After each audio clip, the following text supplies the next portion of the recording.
Assalamualaikum warahmatullahi wabarakatuh. Kali ini saya akan menjelaskan tentang pandangan Islam dalam bidang pengobatan dan juga perkembangan dunia farmasi. Pada zaman global ini, orang menganggap bahwa kemajuan ilmu farmasi berasal dari Barat.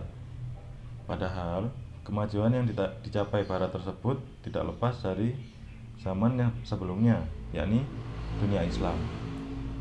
Para ilmuwan farmasi Muslim selain menguasai riset ilmiah dan bidang farmasi, mereka juga berhasil membuat komposisi, dosis, tata cara penggunaan, dan juga efek dari obat-obatan tersebut. Menuju ke masa kejayaan Islam. Masa kejayaan Islam merupakan masa di mana ilmu farmasi mencapai puncaknya. Berikut adalah tokoh-tokoh Islam dalam dunia farmasi.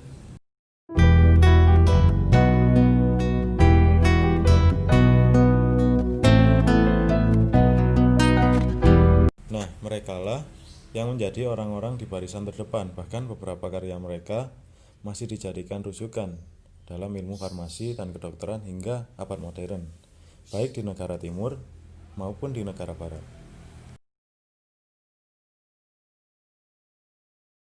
Bahasan kedua, sejarah perkembangan farmasi Islam. Menurut Abu Al-Wafar Abdul Akhir, Bapak Kimia Modern, pendiri lab pertama, sejarah farmasi Islam terbagi dalam 4 fase.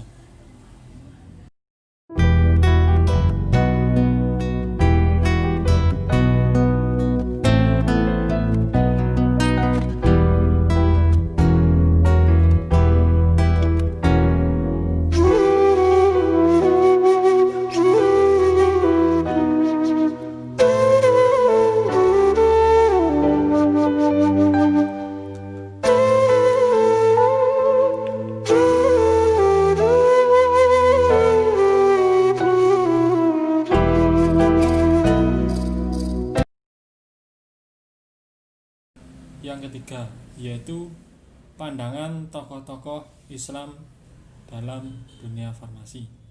Yang pertama, yaitu Jabir bin Ibnu Hayyan menyatakan pandangannya adanya kitab Al-Hawas Al-Kabir atau sifat kimiawi. Kemudian yang kedua, yaitu Yuhana Ibnu Masawai menyatakan pandangannya adanya kitab Al-Muhajar Al-Kabir atau ensiklopedia daftar penyakit dan cara pengobatannya melalui obat diet dan makanan. Kemudian ada juga yang ketiga, yaitu Al-Kindi menyatakan pandangannya adanya risalah fi Asyifiyat As-Sumum tentang penawar racun.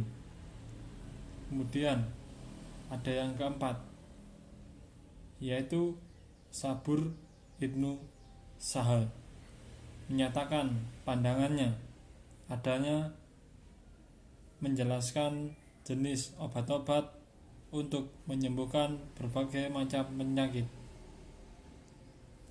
Yang kelima, yaitu At-Tabari menyatakan pandangannya seorang pakar kedokteran, botani, psikologi, astronomi dalam kitab Paradise of Wisdom, atau kitab ini membahas tentang pengobatan menggunakan binatang dan organ-organ burung.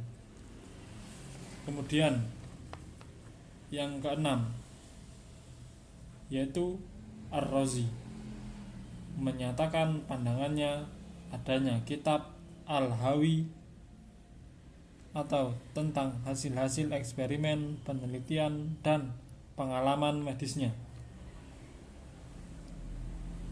Kemudian ada yang ketujuh, yaitu Al-Zahrawi menyatakan pandangannya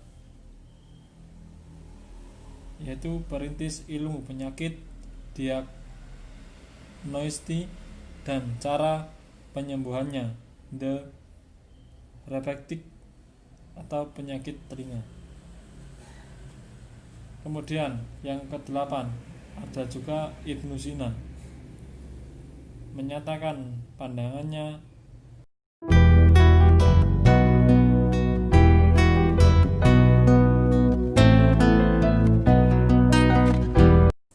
kemudian ada yang ke-9